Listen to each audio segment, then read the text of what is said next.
आज का शिरडी साईं संदेश। मेरे बच्चे, आज पिता दिवस है।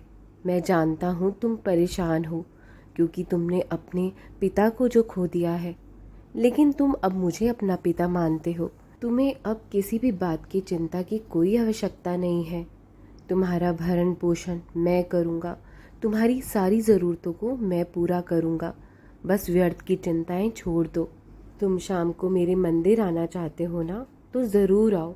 अपने पिता के घर में आने के लिए अपने बच्चों को पूछना नहीं पड़ता। तुम्हारा स्वागत है, तुम ज़रूर मुझसे मिलने आओ।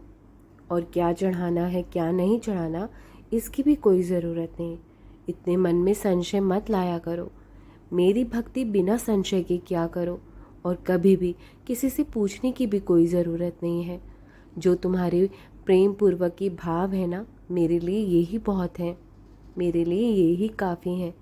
बस तुम खुश रहा करो। तुम्हारी प्रसन्नता में ही मेरी प्रसन्नता है।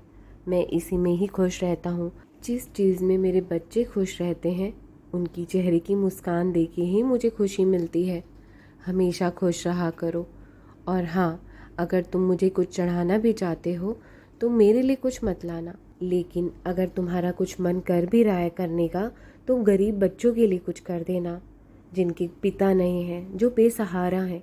इसमें मुझे बहुत खुशी मिलेगी और मेरी असीम कृपा तुम पर हमेशा बनी रहेगी। मुझे मालूम है तुम मेरा कहा कभी नहीं टालोगे। तुम ज़रूर ऐसा करोगे, मुझे विश्वास है तुम पर। और कभी अगर तुम्हारे सामने कोई किसी को सता रहा होता है, या कोई जानवर को या किसी भी पशु पक्षी को कोई सता रहा होता है या मार रहा होता है, तो तुम वहाँ से नज़रअंदाज करके मत निकला करो। थोड़ा सा उन्हें समझाने का या उन्हें रोकने का प्रयत्न ज़रूर किया करो। क्या पता तुम्हारे सरल स्वभाव से, तुम्हारे अच्छे संस्कारों से उस व्यक्ति के भी मन में बदलाव आ जाए, उसके भी मन में दया भाव आ जाए। तो तुम अगर कोशिश करोगे तो तुम ऐसे लोगों को ज़रूर बदल सकते हो। यदि समाज में तुम जैसे इंसान खड़े होने लग गए ना, तो ये समाज बहुत ही ज़्यादा खूबसूरत खूबसूरत बनता चला जाएगा। यकीन मानो, तुम एक अच्छे और नेक इंसान हो, लेकिन तुम कभी कभी ऐसी परिस्थितियों में घबरा जाते हो जहाँ तुम्हें घबराना नहीं चाहिए।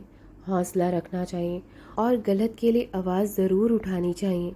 उस स्थान पर चुप नहीं रहना चाहिए, क्योंकि जो गलत कर रहा है वो तो कर ही रहा होता है। और अगर हम गलत देखते हुए भी चुप रहते हैं, हम भी उतना ही गलत कर रहे होते हैं मेरे बच्चों। इसलिए मैं ये बात तुम्हें काफ़ी दिनों से समझाना चाहता था। गलत को देखकर कभी भी चुप नहीं रहना चाहिए। गलत के लिए आवाज़ उठानी चाहिए, भले ही कोई गलत आपके साथ कर रहा हो या किसी और के साथ। और हाँ, मैं ये भी जानता हूँ कि तुम मेरे गुरुवार के व्रत शुरू करना चाहते हो। तुम्हें ऐसा लगता है ना कि गुरुवार के व्रत रखने से तुम्हारी सभी मनोकामनाएं पूरी होगी, तुम्हारे बाबा शायद तभी तुम्हारी सुनेंगे। ऐसा हरगिज़ नहीं है मेरे बच्चों। मैं अपने बच्चों को उपवास के लिए कभी भी प्रेरित नहीं करता हूँ। मैंने इसका वर्णन साफ साफ सचरित्र में भी किया हुआ है, क्योंकि खाली पेट ईश्वर की आराधना कभी नहीं होती। खाली पेट इंसान के मन में उथल पुथल मची हुई होती है, उसका मन बेचैन रहता है, और बेचैन मन से ईश्वर की आराधना भक्ति पूजा कभी नहीं हो पाती। यदि तुम्हारे मन में फिर भी आता है कि तुम्हें उपवास करना चाहिए, व्रत रखने चाहिए गुरुवार के, तो तुम ज़रूर रखो। ये तुम्हारी भाव है मेरे प्रति, जो तुम मुझे दिखाना चाहते हो, और मैं तुम्हें तुम्हारे भाव अर्पित करने के लिए भी नहीं रोक सकता हूँ। जो चाहे वो करा करो, जो मन करता है वैसा करो, जो दिल चाहे वो करो। किसी से भक्ति के लिए पूछा मत करो। अगर पूरे दिन में तुम मुझे एक बार भी याद कर लो ना, एक बार भी प्रणाम कर लो, मेरे लिए वो ही पर्याप्त होता है। मेरा बस एक बार नाम ले लो, मेरे लिए वो ही काफ़ी है। मैं जानता हूँ तुम बहुत व्यस्त रहते हो अपने कामों में, और तुम इतनी भक्ति नहीं कर सकते मेरी, मुझे सब ज्ञात है। यदि तुम अपने गृहस्थ जीवन में भी, अपने सांसारिक जीवन में भी रहकर अपने कर्तव्य, अपने कर्मों को अच्छे से निभा रहे हो, ये ही मेरी असली भक्ति है, ये ही मेरी और आराधना है, ये ही मेरी पूजा है मेरे बच्चों। मेरे लिए अलग से कुछ करने की ज़रूरत नहीं है। मैं उसमें भी प्रसन्न हूँ। और मन में किसी भी प्रकार के संशय मत लाया करो, किसी भी दुविधा में फंसने की कोई ज़रूरत नहीं है। और इस बात से कभी परेशान मत होना कि मेरे बाबा मुझसे नाराज़ हो जाएंगे अगर मैंने इतने दिए जलाए, अगर मैंने ऐसी भक्ति करी या वैसी भक्ति करी। किसी भी प्रकार के मन में संशय बिल्कुल मत लाया करो। तुम जैसे हो वैसे ही मेरे लिए प्रिय हो, किसी से कुछ पूछने की ज़रूरत नहीं है। तुम हर प्रकार से संपूर्ण हो मेरे बच्चों। तुम्हारी आदत, तुम्हारे व्यवहार, तुम्हारा आचरण ही मेरे लिए सब कुछ है। बस यूं ही नेक कर्म करते रहना, किसी का कभी दिल मत दुखाना। मैं तुम्हें फिर आज तक नहीं आने दूंगा, मैं तुम पर कोई संकट नहीं आने दूंगा।